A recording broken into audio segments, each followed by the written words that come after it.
Hello, thanks for coming. This is such a great initiative. Thank you for the opportunity. I've been asked to talk about chivalry from a female perspective, and I guess the bad news really is that we've stopped giving these handkerchiefs out as favours, the chivalrous knights, and but the good news is that the guys in the room don't have to wear armour, and they're not in any fear of being lanced on the end of a skewer. But the honour part of this equation is not dead, and it still commands enormous respect within ladies. So we touched on this. How do we address the honouring within these post-feminist times? Good manners pretty much are as close as we're going to get.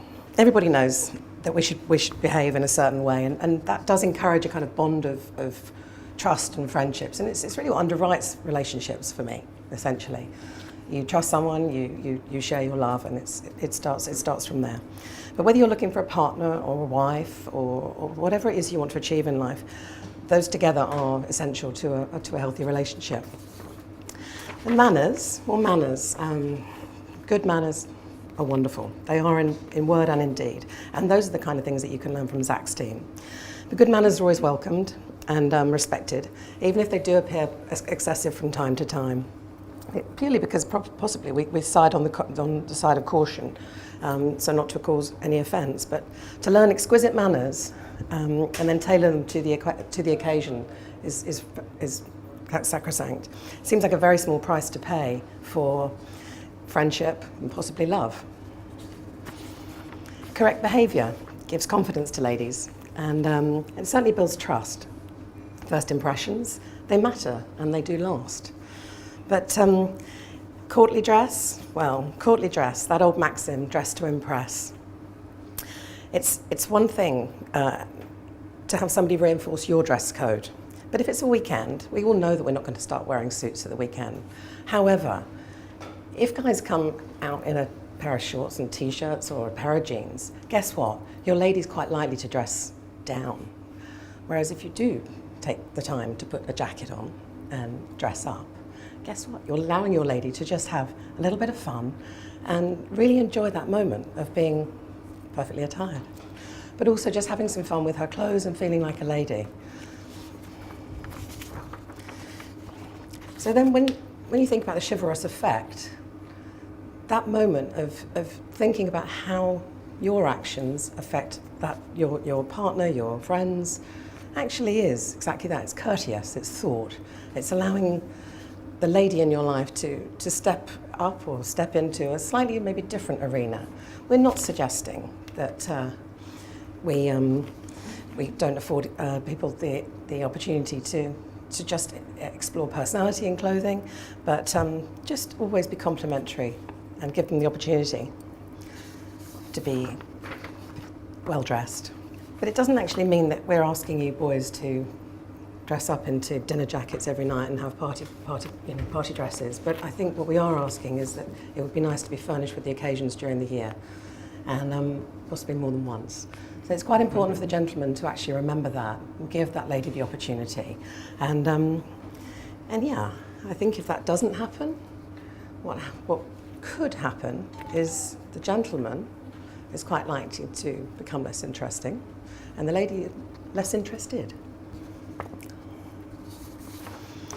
So what we don't like necessarily is jeans. It doesn't necessarily, I mean, in its ultimate context, they are workwear, and they don't really give over to elegance. They can be flattering, but generally they're not. And jeans and t-shirt, yeah, you're really just encouraging someone to not actually take pride in their appearance or to actually allow themselves the opportunity to wear something a little bit lovely. And women at any age do like to dress up. We do like to wear beautiful clothes. But bearing, in terms of what bearing actually is it's for a behaviour within man. It is. It's not for somebody to stand in an aggressive manner. Bearing is actually a way a gentleman behaves. It's in essence, it's correctness. It's every aspect to a man. It's not just the chivalry aspect. It's how he behaves towards a lady on every level. So as times have changed, so have values. And we have had a revolution, and I wonder sometimes whether chauvinism has been confused with chivalry, because it's not that we've lost face. I think we touched on it in Zach's. It's not that we've lost face over the years. I think we've just lost an identity of what chivalry actually is. Would you rather be a romantic, or would you rather be rude? I don't know. Or thoughtless, perhaps, not rude. But in truth, I think for me, chivalry is really, in essence, small acts. I grew up in quite a traditional background, and I guess I always thought that was normal, that people held doors, because my father always held the door for me, whether it was a car door or, whether we went out anywhere. We would go to dinner, and he would always hold the chair for me. I would get up to be excused, and he would always stand up. This was normal in my world. So when I've gone out with men subsequently and they don't do it, the pavement thing, Zach and I, we go out, we go for a walk. He's always on the outside of the pavement. And I find that reassuring. I find it's a wonderful, and it's a free gift, let's be honest. It's not something that costs any money. And it makes a lady feel like $1 million. So yes, I guess for me, chivalry is just that. It's how it makes you feel. It's the acts, it is unwarranted acts. But I do not believe that they happen without a little bit of thought. So there's no reason.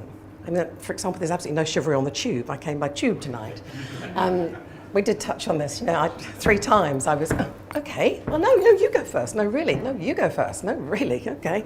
And you do become a little bit tired of that as an act, whereas at any one moment, one of those chaps could have said, hey, after you. And when that does happen, it lifts your day, and it just makes you feel like somebody cares. So all I would ask is that you do exactly as Zach mentioned earlier, you take the time to just open a door for a lady. You don't have to know her in order to do that. You don't actually have to know people to be gracious. Just see what happens when you stand up at a table at a restaurant. It's so funny. Everybody stands up because they don't know why they're standing up, but they will stand up. Everybody's standing up. It's just so funny. But if we will start doing more of it, then just guess what? It might just become the norm. So, thank you.